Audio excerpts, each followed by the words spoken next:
viceprocuradora, señores procuradores delegados, señor ministro, el señor superintendente y a todos los colegas del sector salud que nos acompañan. Muchas gracias por permitirnos a nosotros expresar nuestra comprensión y nuestros puntos de vista desde el sector hospitalario sobre lo que está sucediendo con el sistema de salud, las problemáticas que observamos, los efectos que estamos viendo y las posibles vías de solución que nosotros entendemos.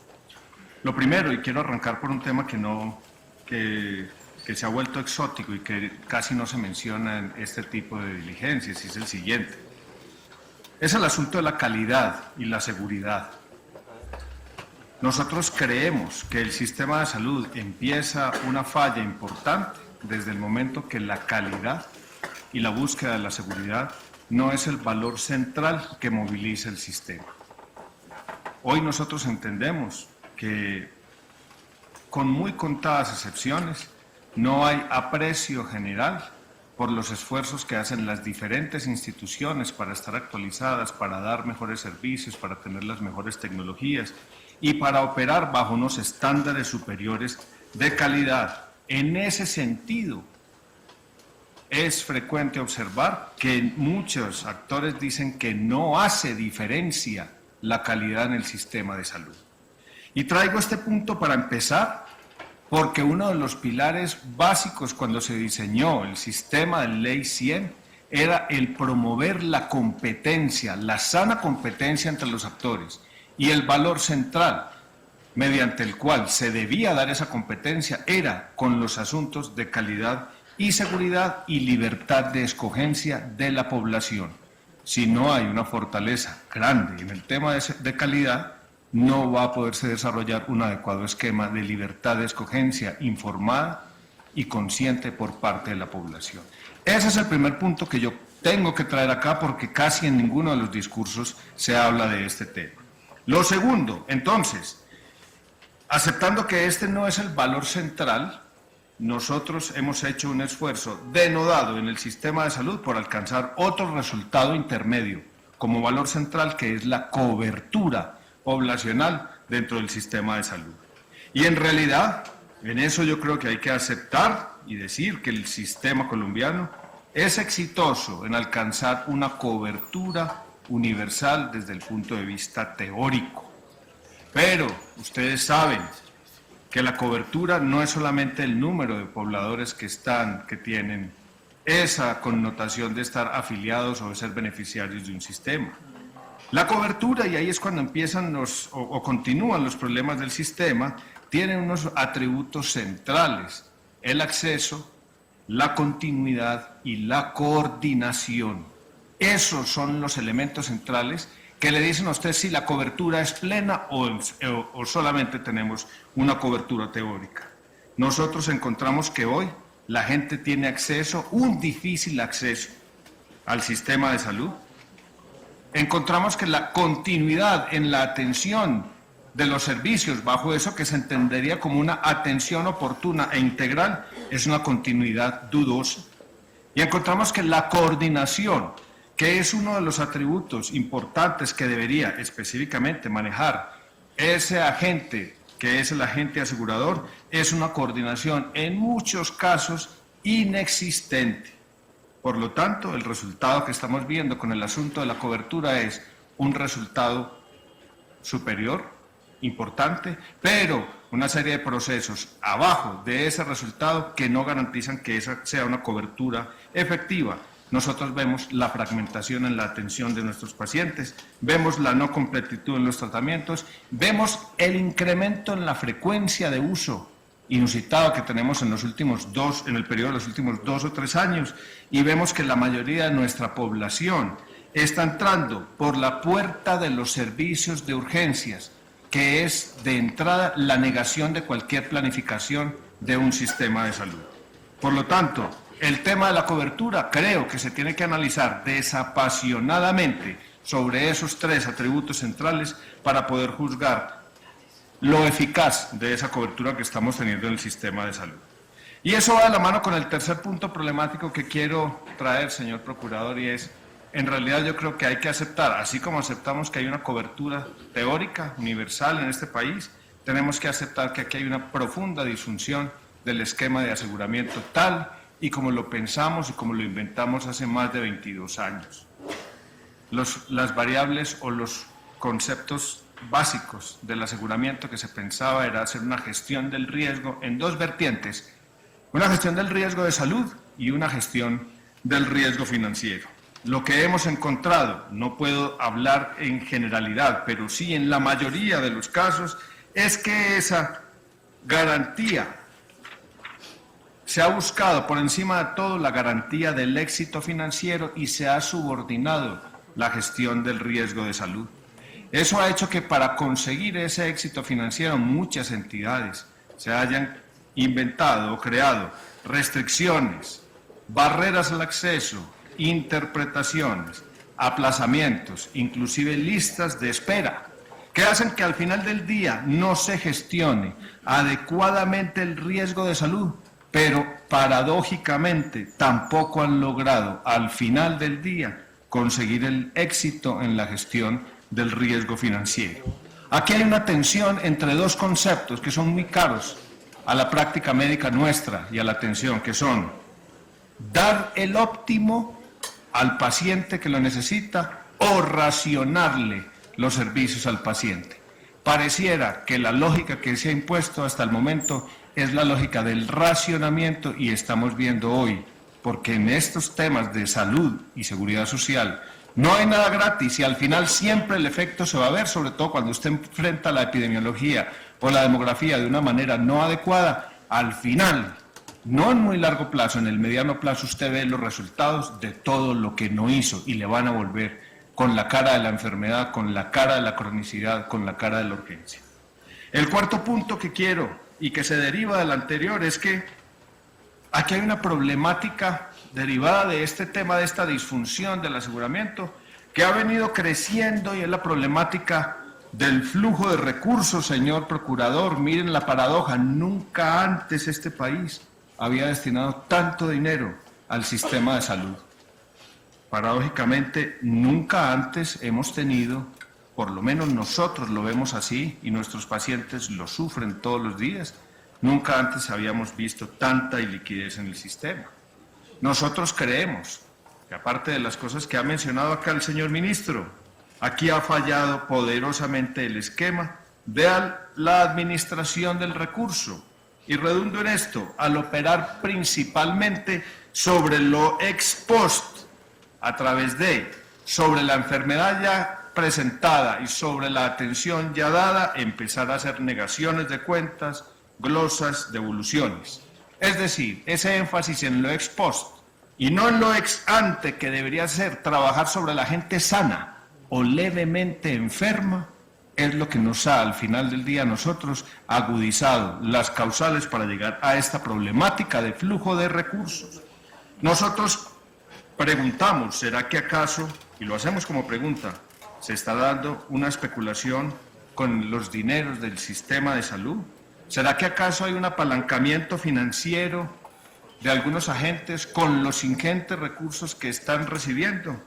Y hago esa pregunta porque el tema se ha tratado de reducir de manera reciente al asunto de lo que es post y lo que es no post, aduciendo que esta emergencia del asunto no post es lo que ha desequilibrado todas las ecuaciones del sistema. Nosotros preguntamos, y cuando no se hablaba del no post, ¿por qué ya había cartera hospitalaria? ¿Por qué habían estos niveles de morosidad que se están agudizando el día de hoy? Yo creo que hay que darle un estudio más profundo a este asunto. Y nosotros tenemos, ante la pregunta de si la cartera existe, la respuesta nuestra sí existe. Y la prueba reina que nosotros aportamos es, o son las atenciones que le hemos dado a los pacientes, las fórmulas que hemos prescrito, los tratamientos que hemos completado, las historias clínicas de la gente que hemos atendido. Esos son los soportes de las cuentas que nosotros presentamos y la contabilidad la tenemos clara y podemos responder por ella. Tenemos series históricas, señor procurador. Tenemos un estudio de 16 años de antigüedad, lo hacemos cada semestre, donde mostramos y anticipamos los desenlaces de muchos de esos aseguradores, nombres que ya están en el olvido, pero que nosotros no los podemos dejar pasar por alto. Cajanal, el Instituto de los Seguros Sociales, Caprecom, Sol Salud, Humana Vivir y hoy recientemente Saludcop. Aquí vemos a Sabia Salud. Y los que vienen, algunos de los que acaban de mencionar acá, hemos visto desde el principio de su gestión, hemos mostrado sus números, hemos visto cuando se llega a niveles que son peligrosos y lo hemos advertido a todas las autoridades. Pasa algo con este tipo de institucionalidad y sin embargo las cosas avanzan hasta los puntos de no retorno, como el que estamos viendo hoy con dos de las grandes entidades, Saludcop y Caprecom. Las cifras del último estudio son 5.8 billones en una muestra de 140 de nuestros afiliados, con 58% de cartera vencida, es decir, cartera que está por encima de los 60 días. Aquí están los nombres, 3 preguntas básicas se responden en este estudio: ¿quién debe? ¿Cuánto debe? ¿Y desde hace cuánto tiempo lo debe? Aquí están los números y se los hemos entregado oportunamente, pero los aportamos como soporte de esta diligencia. El quinto punto, debo decir ahí un paréntesis antes de pasar al quinto punto, es el giro directo. Se ha instaurado en este país desde hace algunos años y en realidad en el régimen subsidiado ha funcionado como un mecanismo supletorio para evitar que la debacle sea mayor. No se ha podido lograr lo mismo o ampliar en el régimen contributivo. El quinto punto, señor procurador, y aquí está el señor superintendente, es: creemos que gran parte de la problemática se deriva del funcionamiento de nuestras autoridades de inspección, vigilancia y control. La superintendencia es una entidad que ha estado en obra en los últimos 10 o 15 años, con constantes reestructuraciones y formas de abordaje diferentes de los problemas. Pero, la verdad, nosotros, y se lo hemos dicho al señor superintendente, resentimos que la Superintendencia de Salud no nos sentimos protegidos, no sentimos que pueda prevenir, vemos que siempre tiene que llegar a posteriori y muchos de nuestros afiliados, hospitales y pacientes en todo el país piensan que denunciar ya es inútil, señor procurador.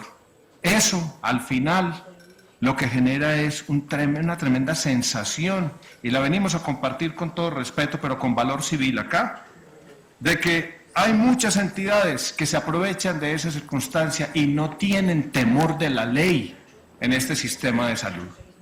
Por lo tanto, yo creo que allí se tiene que hacer un trabajo poderoso para cambiar la forma de operación de esta entidad, de manera que sea una entidad que proteja al débil, y los eslabones débiles aquí son los pacientes y después en su orden los hospitales, tanto públicos como privados. El sexto punto de mi descripción de lo que nosotros entendemos como problemas de este sistema, y debo decir, no estoy haciendo algo exhaustivo, se nos van a quedar muchas cosas, pero he priorizado algunos temas. Son las decisiones de política de largo plazo que se están tomando. Algunas de ellas voy a referirme a 2 o 3 específicamente. La primera, el decreto 2702 que tanto anuncia el Gobierno Nacional como uno de los remedios para este asunto, para nosotros no es más que una amnistía a unas entidades que de entrada ya vienen acusando un mal desempeño financiero, y en lugar de hacer un tratamiento radical y profundo y aceptar que aquí hay un problema estructural y que hay un problema que se ha extendido como epidemia en la mayoría del sector asegurador, se da un plazo de 7 años para que estas entidades resuelvan. Nosotros le hemos dicho al gobierno, ahí hay un gran problema porque estamos aplazando la toma de decisiones, y hoy vemos como un año después de la expedición de esa normatividad se agudiza con la Saludcop y Caprecom, y creemos que este contagio va a seguir. Por lo tanto, se debería abordar el estudio de unas medidas de fondo, no como esta 2702. Nos parece que esa norma se queda incompleta y deja al libre albedrío la interpretación sobre el corazón o esencia financiera del posible éxito de la misma, y es: ¿dónde está la obligatoriedad de que se aporten recursos nuevos o recursos frescos para esas capitalizaciones?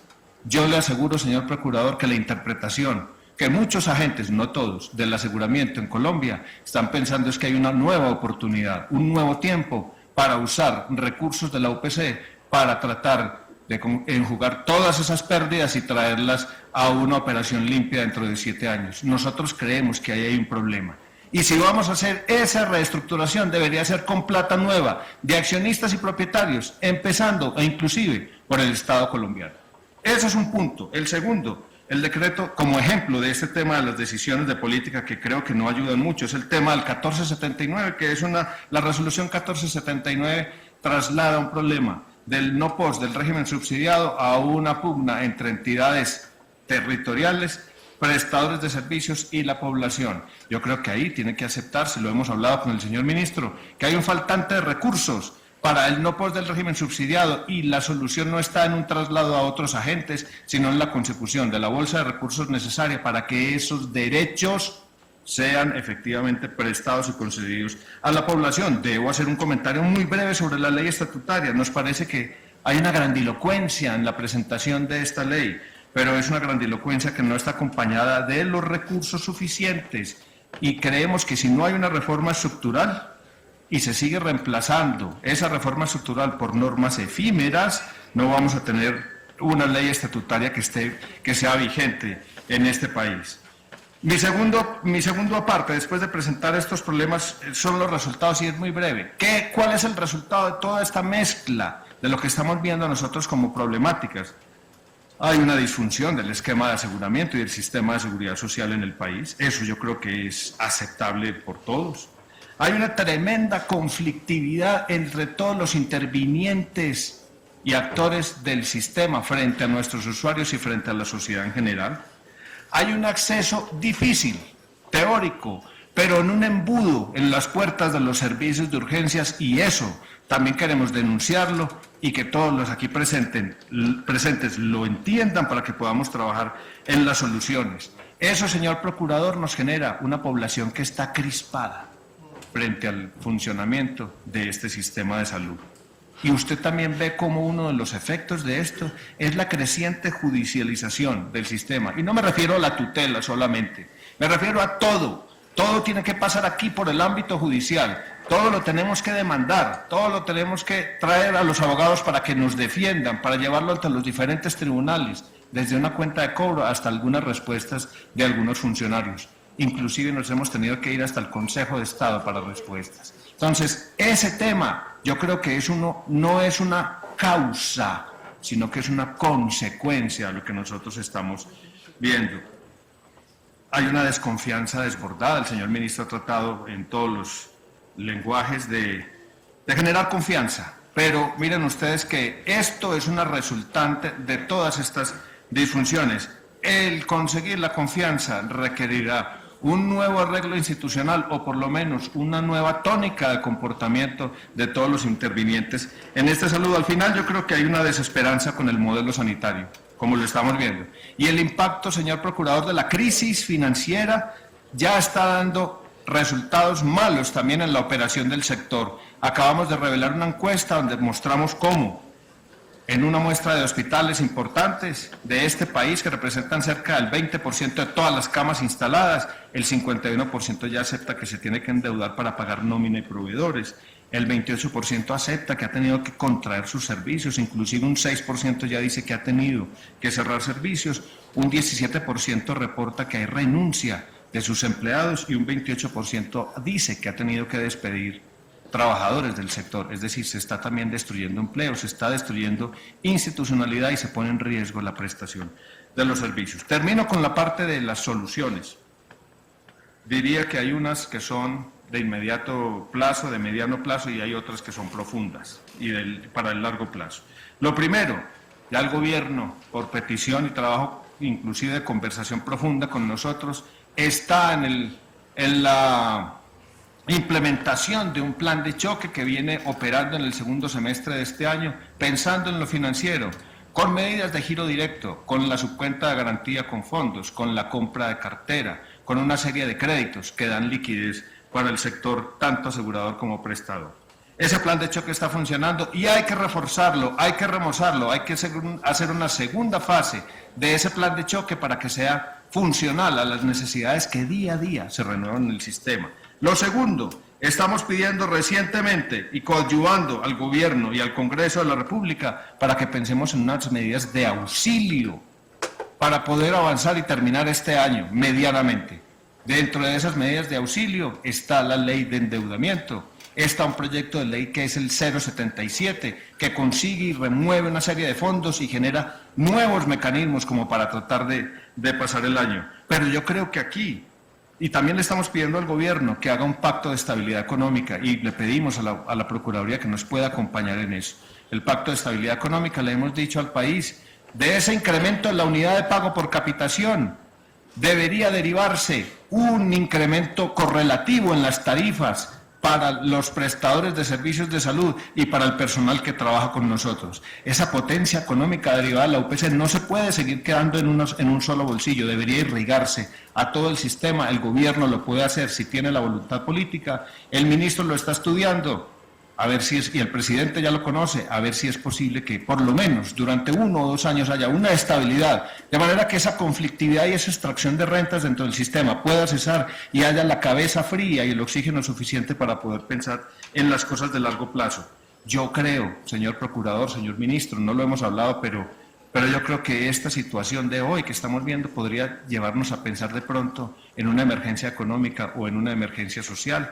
Nos van a decir que aquí no hay nada sobreviviente. Yo creo que algunas de las cosas nuevas de los últimos 2 meses podrían ser hechos sobrevivientes o la agudización de un problema crónico. Y termino con lo siguiente, señor procurador. La verdad, nosotros sí pensamos que aquí debe haber una reforma estructural, una reforma ordinaria del sistema. Porque todas estas medidas que he mencionado, del plan de choque y de las medidas de auxilio, son medidas que compran tiempo, que dan alivios temporales, pero que no resuelven la causalidad. Creemos que debe haber una reforma ordinaria estructural. Con el ministro lo hemos conversado y tenemos una amigable pero franca discrepancia en este punto de vista. Nosotros sí creemos que el país tiene que hacer 5 cosas en esa reforma. Lo primero, una revolución en salud pública.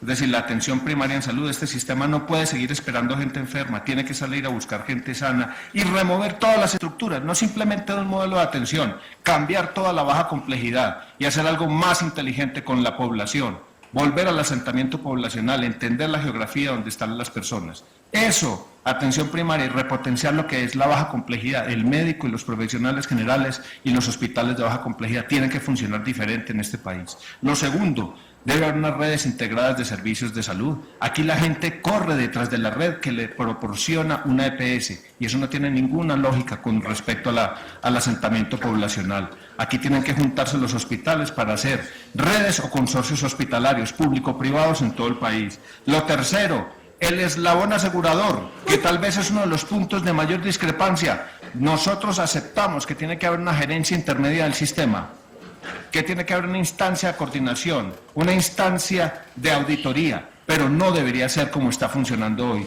En lugar de tener este falso aseguramiento, deberíamos pasar a una verdadera administración. Lo hemos denominado el eslabón de la administración regulada y tendría como naturaleza básica que haría todas estas funciones, un libreto que le escriba el país a ellos, pero no podrían manejar toda la masa monetaria porque eso se ha convertido en un desincentivo. No manejar la masa monetaria, ser remunerados por esa administración y generar resultados. El cuarto nivel debería ser un fondo único que ya se avanzó en el Plan Nacional de Desarrollo, pero que tenga las funciones de pool, de creador de pool, de ser pool de riesgo a nivel central, de ser un acumulador de riesgo, acumulador de recursos, acumulador de información. Y por último, para terminar, que no haya integración vertical. La integración vertical es un conflicto de intereses irreductible al interior del sistema de salud. Vemos hoy caer una de las entidades que basó la mayoría de su esperanza de vitalidad en la integración vertical. Y a unos años después miremos el resultado que tenemos con los graves desenlaces para todo, para la vida institucional no solo de esa entidad, sino de toda la red hospitalaria y de toda la gente afiliada. Yo creo que salidas hay, señor procurador. Pero el primer punto es aceptar que aquí sí, claro, por supuesto que hay una crisis muy importante, que se ha maniobrado, pero que le falta. Y debo rematar diciendo que ojalá nuestros pacientes tuvieran todo el tiempo que se pide. Ni los hospitales, ni los pacientes. Tenemos todo ese tiempo. Y la verdad, nosotros somos los expertos en la toma de decisiones ahí, en caliente, en el teatro de operaciones nuestras, que son nuestros servicios de urgencias, que son nuestras salas de hospitalización, que son nuestros quirófanos, expertos en tomar decisiones. Hay otros que tienen todo el tiempo de pensar, de mirar los escenarios, de hacer todas las comparaciones, pero nosotros ahí en caliente necesitamos respuestas y ya estamos sintiendo extracción de recursos, sustracción de recursos que nos hace imposible operar de manera correcta. El último comentario para el señor ministro es, entiendo su punto de vista teórico y académico con respecto al asunto de la tecnología, pero nosotros sí defendemos que aquí haya un avance tecnológico. racional, ordenado, con una entrada pausada, pero nunca nos podemos nosotros negar a que avancemos, porque la tecnología nos tiene que ayudar a salvar muchas vidas. La tecnología no debería ser un factor a tenerle temor, sino un factor estratégico para el crecimiento de los servicios de un sistema de salud. Muchas gracias por la oportunidad, señor Procurador.